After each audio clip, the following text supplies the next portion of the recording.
As the message goes, a few words from our sponsor. Now, so far we've done a lot of multiplying and dividing and some factoring, and you might say, where does this all go? Well, it goes to our topic 4 in chapter 5 as we start to solve quadratic equations by factoring. Again, you want to take some good notes. These are worth points toward your end of term grade. And just one objective. Let's jump right in.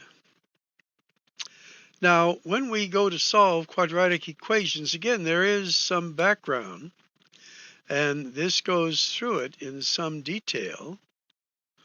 You can pause and read it if you'd like. But what you want to include in your notes to start off are these two items. And this is an old friend, hopefully, at this time. Now, this part is standard form of the quadratic expression. Now, when you include an equal sign and add a 0 to this side, you then get the standard form of the quadratic equation. Now, we're asked as to what to do next is we're going to identify our A value, our B value, and our C value a little later on.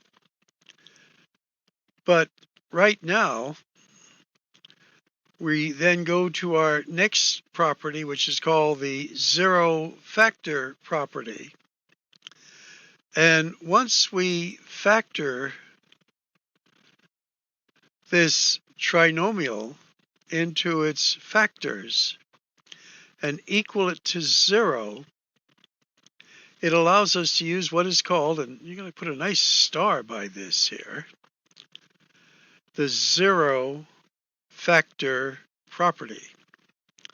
And that is, if you have a factor that is 0, 0 times b is 0. Or if b is the 0, 0 times a is 0. That is, when your factors, and we often separate them and we'll put this factor equals 0, and this factor equals 0, solving these little mini equations that we get give us a solution now for a quadratic equation.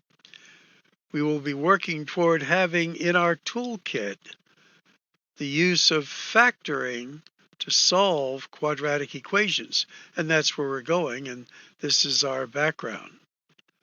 Now, in example 1, and write down, for example 1, this trinomial equals 0, rather than what's in the book right now. And we're going to go to the whiteboard so it doesn't get too confusing here. Now, we said this is in standard form of the quadratic equation.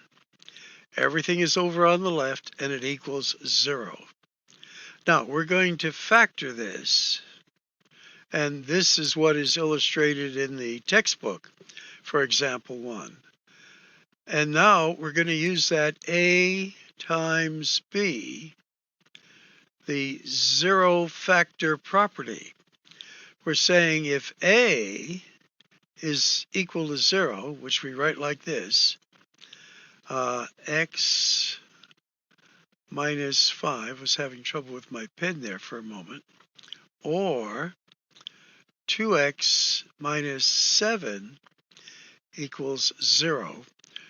Again, we're taking each of our factors, which are represented by this, and equaling them to 0, which is part of the zero factor property. Here, it's a simple equation. X, just transpose that, will equal 5. And here, x, and it's 2x equals 7, then we're going to divide by that 2, and we get x equals a positive 7/2. And these are our answers. Now, if you put these values into this equation, it makes this side a 0. And if you put this into the equation, it makes this side a 0. Now, remember, this is quadratic because we have a power to the second degree. Okay, now let's take a look what they show us. And we get our answers as 7/2 and a 5. Now, because this was quadratic, you're going to get 2 solutions. Now, in this first part, they give a summary of what we've just done, but we're interested in doing some work. You're going to write example 2, and example 2 is 3x squared equals 6x. We'll go to our whiteboard, and we are asked first to put this in standard form. So this will be 3x squared. I'm going to transpose my 6x to this side, becomes a negative 6x, and this equals 0 now. Now there is no c term here, but that's okay. We're going to see what we can factor out of this. Well, can you see we're going to factor a 3x out of each term, and we get x minus 2 equals 0. Now in our 0 factor property, this one here is our a, and this one here is our b, and that equals 0. So the protocol is to take each factor, 3x equals 0, or x minus 2 equals 0. Now when we divide both sides by 3, we get for one solution x equals 0, and for this one, just transposing the negative 2, x equals 2. So again, following what we've said, put it in standard form, factor it, equal each factor to 0, and these are your solutions. And we did get 2. All right, going back, and we see there are our solutions. Let's go on.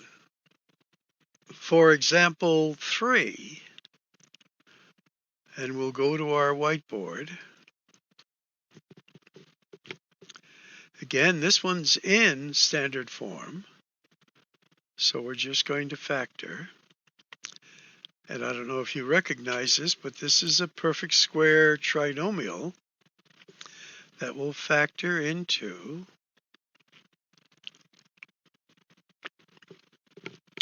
in a sense, this is like a binomial square,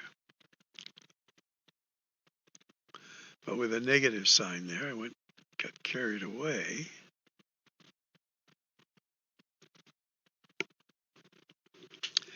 And we get 2 answers here that are the same, because as we set it up, x minus 4 equals 0, or x minus 4 equals 0. Since both are the same, we only need to write it once, x equals 4. But keep in mind, we did get 2 solutions. They were the same. And looking at our work, they show it. Let's continue. Now, for example 4, and before we go to our whiteboard, this was the original example. I've taken the 24, transposed it to this side, and we want to put it in standard form. It's now in standard form, and we're looking at it, and we say, wait a minute, we could take a 4 out of each term. Now you could factor out the 4, or another way is divide each term by 4. That's another way. So here this becomes x squared minus x minus 6 equals 0. So this is a lot easier to factor. And we always want to factor out the greatest common factor first, pulling in stuff from our toolbox. This is an x, this is an x, this is a 3, this is a 2. The outers need to be a negative, so we get a negative in the middle, and this is a plus. Now we equal each of these to 0. That's our rule.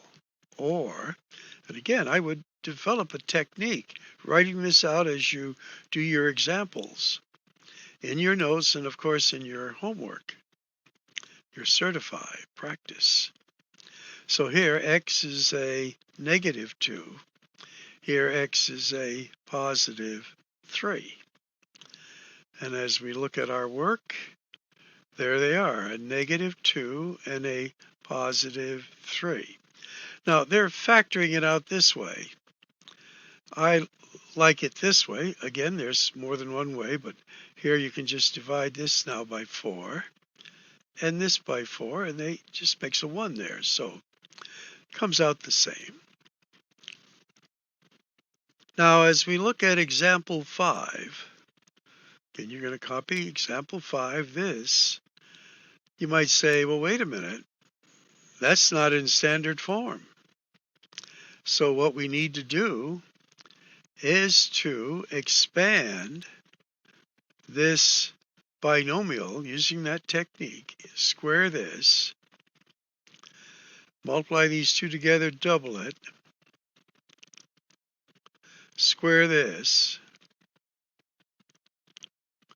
Now we're going to bring this 36 over to this side, and this then becomes a negative 11 equals 0. Now we have to factor this. X. Now, to get 11, the factors are 1 and 11. But notice this is a negative 11, and we want a positive 10 as our middle term. So what will the signs be? Well, this will be positive, and this one will be negative. So when we FOIL, we check it, and we get this. So this is going to be x minus 1 equals 0, or x plus 11 equals 0. So we get x equals a positive 1, x equals a negative 11. All right, let's check our work. And there's our negative 11 and our positive 1. And there's the protocol to do this. Now, a little later in this chapter, we're going to have another method for doing this. But right now, the only method we have is by putting this in standard form. Again, we'll review here for a moment.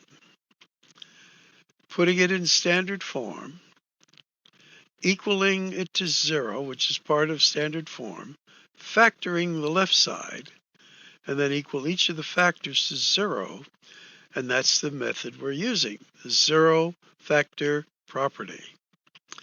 Okay, let's go on. And we need to get back to our regular screen. Now, this is example 5. Include that in your notes. This is what we're starting off with. Now, our first question is, and some reason I erased that. I didn't want to. There we go. Putting it in the whiteboard is this in standard form?